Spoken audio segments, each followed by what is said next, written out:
Alright, so you guys have seen my list for my picks of the worst movies of 2019, and now let's jump ship to the best movies of 2019.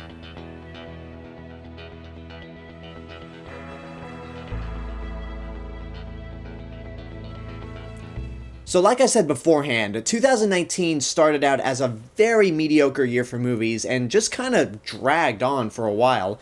And then in October, we just got a massive avalanche of so many great movies. And like the title says, this is going to be a top 15 list because there were so many great movies that I couldn't narrow it down to 10. I don't think this year is as great as 2017 was, where I had to pick 20 movies instead of 10, but still a pretty good year, all things considered. And there were a lot of movies that I wanted to put in my top 15 list, but just didn't have the space. So here are some honorable mentions. Shazam, a really great, fun, energetic superhero movie, something that the DC universe seriously needs.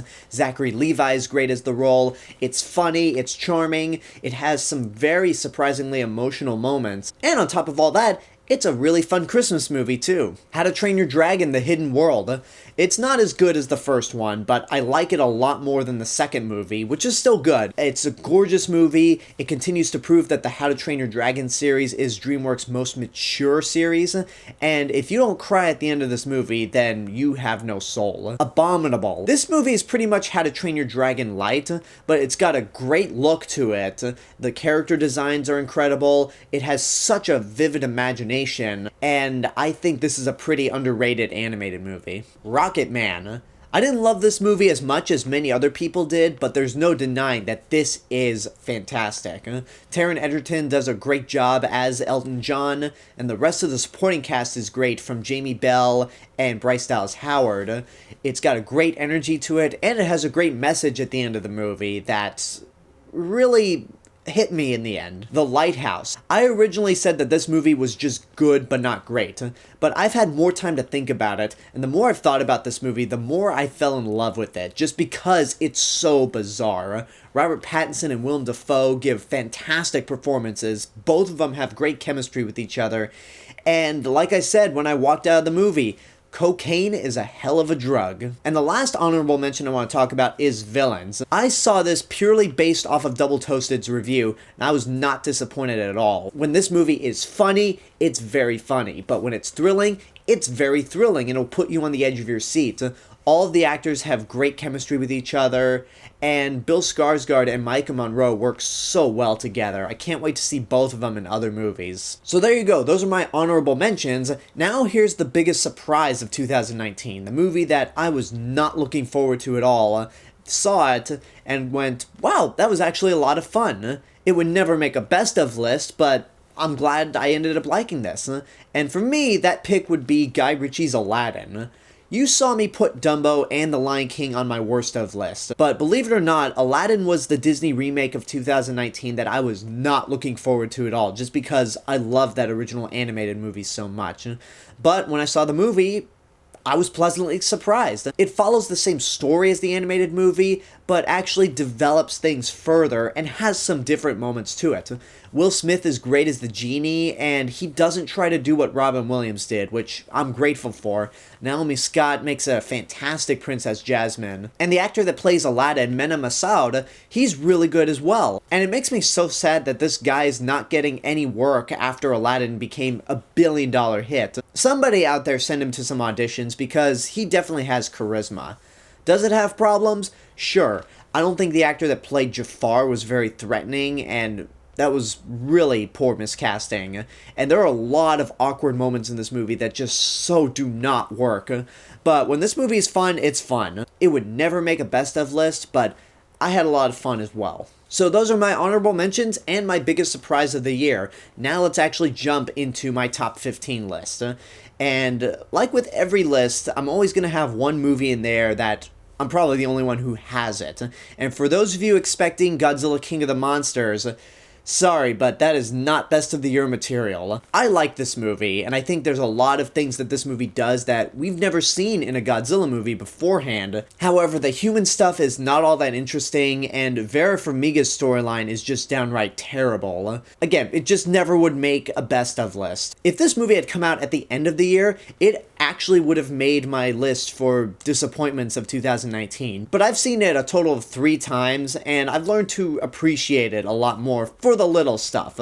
Still not a great movie, definitely the weakest in the MonsterVerse, but definitely better than the anime trilogy. But now let's actually get into the top 15, starting with number 15, Captain Marvel. Yeah, I can see some of you really shaking your fists right now, but screw it. I really think this movie has been treated unfairly and is a lot better than people give it credit for.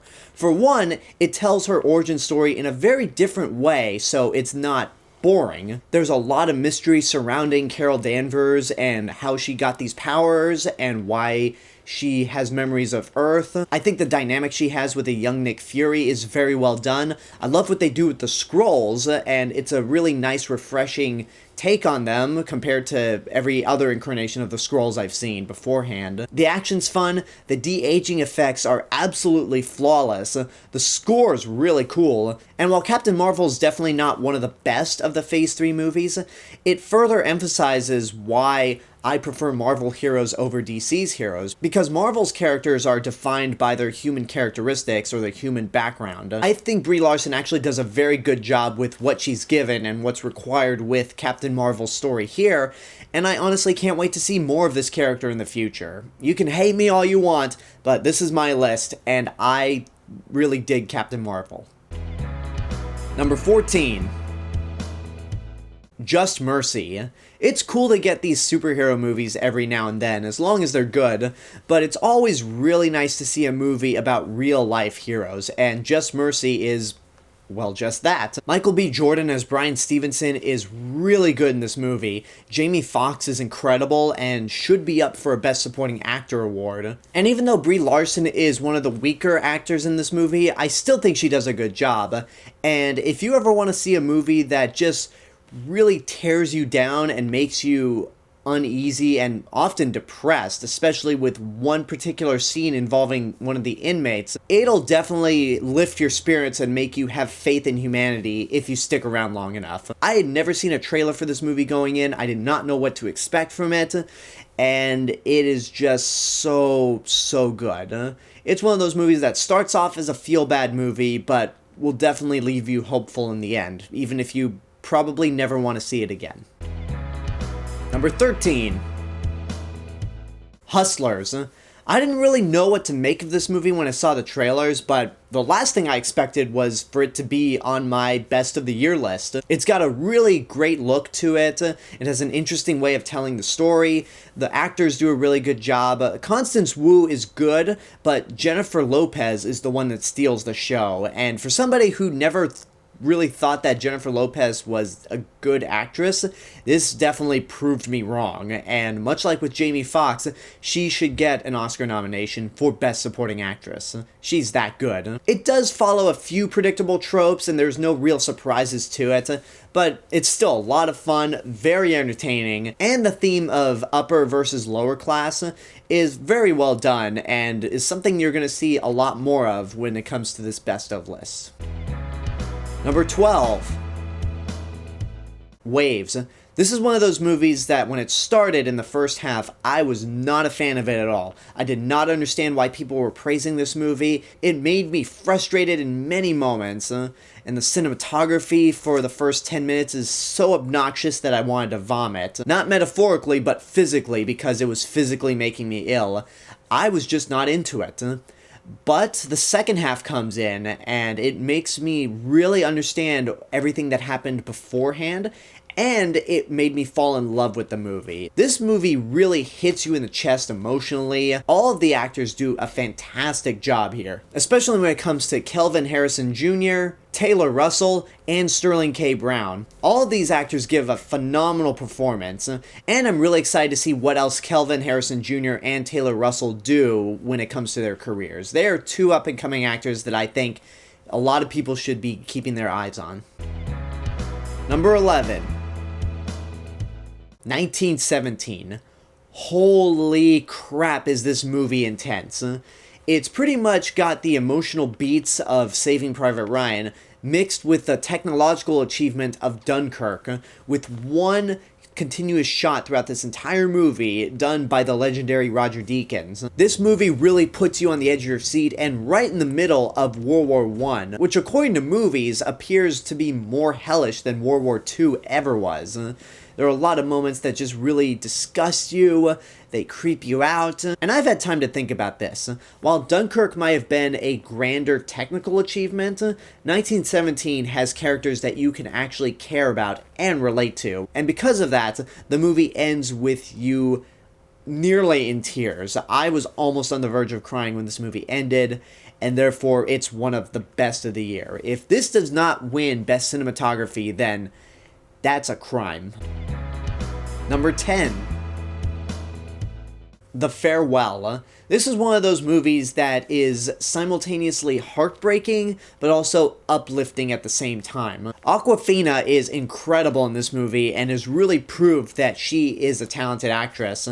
And when you watch this movie and see what her character is going through, you really relate to her, especially if you've been in situations where you have a family member that you love dearly who is dying. The actress who plays Nai is really incredible as well. All of the actors in this movie do a really great job, but it's mainly the actress who plays Nai and Awkwafina who give stand-up performances. And this is a movie that made me really understand Chinese culture and how families handle these kinds of situations. Because when you watch this movie, it's incredibly frustrating to watch these family members keep this secret from Nai that she actually has cancer and doesn't have long to live.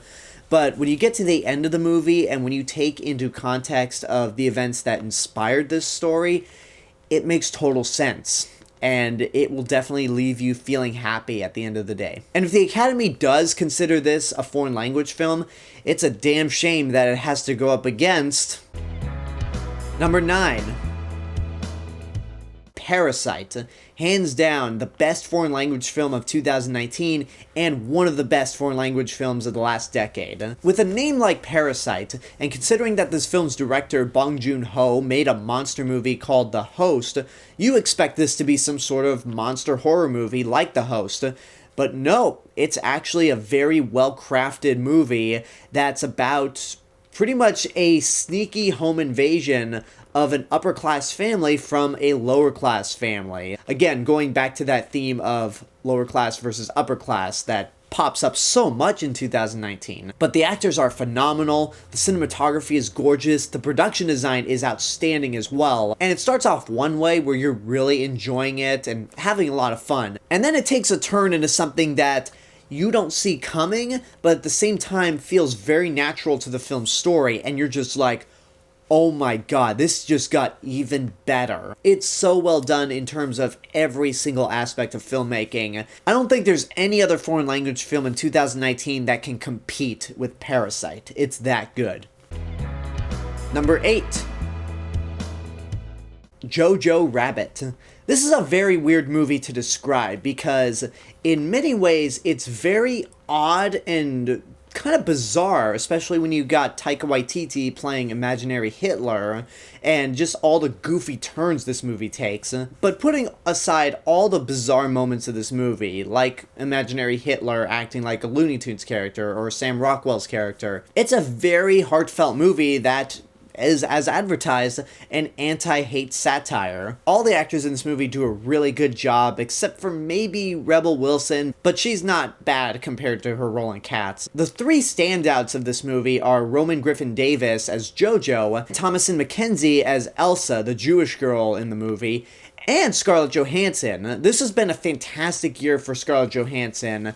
Unfortunately, I haven't seen Marriage Story, but I have seen clips of it, and if nothing else, she continues to prove herself as this phenomenal actress. A lot of people made fun of her for not being able to act, but I think 2019 will be the year where we really acknowledge her as a great actress. It's funny, it's bizarre, but it has some real heartfelt moments, has some very real human moments, and one moment in this movie just makes you go, oh shit. I won't say what that moment is, but it really is a gut punch, and it will almost make you cry. Like, just me thinking about it right now is gonna make me cry, so moving on. Love this movie. Number 7. Blinded by the Light. This was a movie that I am so sad that I never got the chance to review. This was the first movie I saw at the Alamo Drafthouse here in Los Angeles, and wow, is it an incredible movie. It's basically the story about this Pakistani Muslim teenager who's living with his family in the UK and is inspired to be a writer against his family's wishes, but soon gets inspired by the music of Bruce Springsteen. And it's a very well done coming of age story. It's uplifting, it's funny, it's got some great performances from everyone, especially your lead actor. The use of Bruce Springsteen's songs in this movie are just so clever and really lend itself to the story rather than just, hey, here's a great Springsteen hit. I think it's a fantastic movie to watch if you're an up-and-coming writer, because if you're looking for that inspirational spark, this is the movie you're looking for. It's very well done. Not only am I sad that I never got the chance to fully review this movie, but I'm also sad to see it not really get talked about that much ever since it came out, because it's so good. Number 6. Dolomite Is My Name, aka The Return of Eddie Murphy. I'd seen the trailer to this, and it looked good, but Eddie Murphy hasn't made a great movie since probably Shrek 2. But with Dolomite Is My Name, it is everything I want from these kinds of movies. It's very funny. Like, there are points in this movie where I was laughing non-stop. It's got that same vibe as Ed Wood and the Disaster Artist, which I adore. Even though Eddie Murphy never seems to transform into Rudy Ray Moore, he still does a really great job. And the rest of the supporting cast is fantastic, especially Wesley Snipes, who I never knew to have comedic chops, but he is funny in this movie. He is absolutely funny. And like I said before, it does follow similar beats to Ed Wood and the Disaster Artist, so there's no real surprises, but it's still a very uplifting movie. Watching Rudy Ray Moore in this movie just keep going and following his passion despite any obstacle that comes in his way is a very great thing to see. I love this movie, and yeah, not much else to it. I absolutely love Dolomite Is My Name. So now we're at the top 5 of this list, and this is very hard because the top 5 movies are the top 5. Like, at any moment when I'm thinking about these movies, they could probably switch around every now and then. It was very hard to actually rank these movies individually because they're all so great. But I know there are a lot of people out there that need to see them in some kind of order, so for the sake of this video, here's how I ordered them. Number 5. Booksmart, a movie that makes you think it's going to be the female Superbad, but ends up being so much more than it. It's got a very clever script. Both of the actresses in this movie are very funny. It's a fantastic directorial debut for Olivia Wilde, and it's also a very real coming-of-age movie. It has some very over-the-top moments, especially when it comes to Billie Lourd's character, who never fails to make me laugh in this movie. Even when she's doing nothing, Billie Lourd makes me laugh. But it's a very eye-opening movie when it comes to looking beyond a high school stereotype. Because as the old saying goes, don't judge a book by its cover. And even though this movie does follow a similar plot to Superbad and to American Graffiti, it's so clever and so heartfelt that it made me feel good in the end. I love this movie, and it's so great to see that this movie's getting more attention everywhere else, because it's more than just a standard high school coming-of-age movie. Number 4. Ready or Not. I saw one trailer to this movie, and already I was sold on the concept. And the concept of this movie is done to perfection. It's a horror comedy that you're not supposed to take seriously, but the comedic elements of this movie never bog down or interfere with some legitimately scary moments. Samara Weaving is fantastic in this movie. I'd never seen her before, but she really does shine here. She commands the screen every time she's on, but the rest of the supporting characters are great as well. And it's also a very original movie. It might be one of the more in-your-face movies when it comes to the upper class, even though there's not really a lower class to battle them, but it's definitely a lot of fun. Some people might be divided by the ending. I wasn't. I thought the ending was such a great payoff. And believe it or not, this was actually the start for me keeping my eyes open for more smaller-based genre films. Because it's cool to get the big blockbusters every now and then, but the smaller genre films are the ones that are the most creative and the most original. So if nothing else, I'm looking forward to any other smaller genre films, and I have this movie, Ready or Not, to thank for it. Number 3. Toy Story 4. This movie was one I was not looking forward to at all. I was adamantly against a Toy Story 4 happening. The third one ended on a perfect note. There was no reason to continue this story whatsoever. And yet, they found a reason to continue the story, and it made me cry in the end, because, man, this movie is so good. All of the characters you remember from the last movie are just as they are in this movie. It's so great to see the return of Bo Peep, voiced again by Annie Potts. All of the new characters are really great and fun as well, like Duke Kaboom, Ducky and Bunny, Forky. But what I really love about this movie is that I had thought Toy Story 3 had given everyone closure, but it just gave us closure to Andy's story. This movie gives us closure to Woody, and it was the ending that I never thought I needed. It made me cry at the end, and I was really trying to hold back tears, but watching it a second time, they just came all out. I don't know how Pixar does it. I don't know how they managed to get us to really cry at the end of these movies, especially with Coco and Inside Out. But man, do they do it flawlessly, and I absolutely love this movie. Number 2. Knives Out. My pick for the best original screenplay of 2019.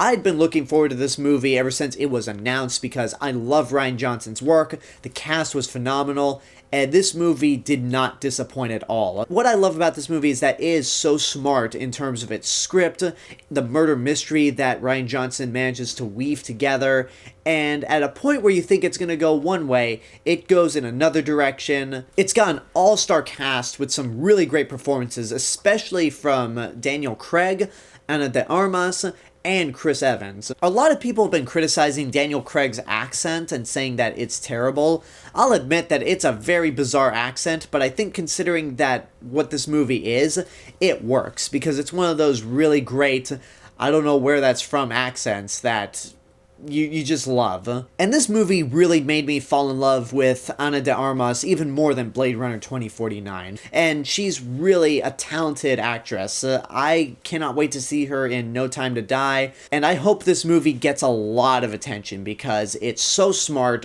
so well crafted, so well acted, so well directed. The score was something I'd never even mentioned in my review, but it's great as well. Next to Ready or Not, this is one of the most original and well done movies of 2019. So there you go, that's 14 movies in this top 15 list. We are down to the last movie, and you guys already know what it is. If you've been following the channel for some time, or you know me personally, you know that there's one movie that's obviously missing. So here it is. Number 1. Avengers Endgame. I don't care what anyone says about this movie, it not being cinema or a theme park movie or whatever you want to call it, just to put down this movie.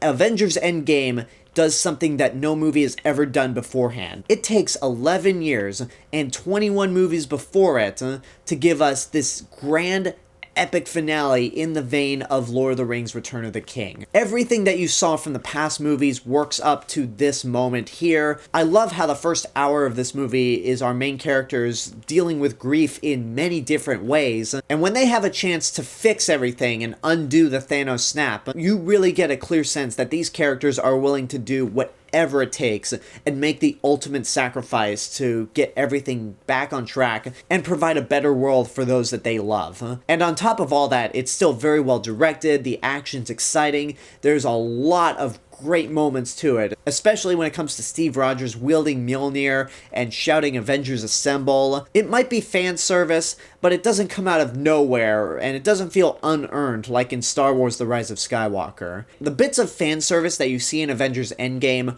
are massive payoffs to everything that you saw in the previous films beforehand, and everything in this movie is earned. Alan Silvestri's score is phenomenal. It has a great pace for being 3 hours long. I'd never in my life seen a movie that's 3 hours long 6 times in the theater. And every time I've seen this movie in the theater, and even on Blu-ray, I'm never bored. It moves at breakneck speed. There's not a second wasted in this movie. It made me cry in the end, and I love how this movie is not afraid to say goodbye to certain characters. Sure, we're going to be seeing Black Widow, Hawkeye, and Thor again relatively soon, but the fact that this is the end for Steve Rogers and Tony Stark, and this movie allows us to move forward with newer characters, is something that I applaud them for. If this movie had failed, that would have been 11 years and 21 movies just wasted. But no, this movie stuck their landing. The Russo brothers did a phenomenal job, and just for that alone, for it being the culmination of everything that came before it, and for it to be as emotional and epic as it is, that's why it's my favorite movie of 2019. And there you go, those are my picks for the best movies of 2019. And while I'm done talking about 2019, I am not done with top 10 lists, whether they're best of or worst of, because I still have an entire decade to talk about. So check back soon for my best and worst of lists for the last decade, from 2010 to 2019. You'll be seeing my worst of list first, but there's one movie that I have to see before I make the worst of list, just to see if it actually qualifies for it. I won't say what it is until the actual video, but now I want to know what you guys think about this list. What are your top 15 movies of 2019? Do you agree with most of this list? Do you disagree with most of this list? Do you think I'm full of shit for putting Captain Marvel on this list? Whatever the case may be, let me know in the comments below. And until next time, I hope you enjoyed this video. Don't forget to subscribe to the channel, give this video a like, leave a comment, support my Patreon page, follow me on social media, and until then, this is the real Mr. Robinson telling you there is only one.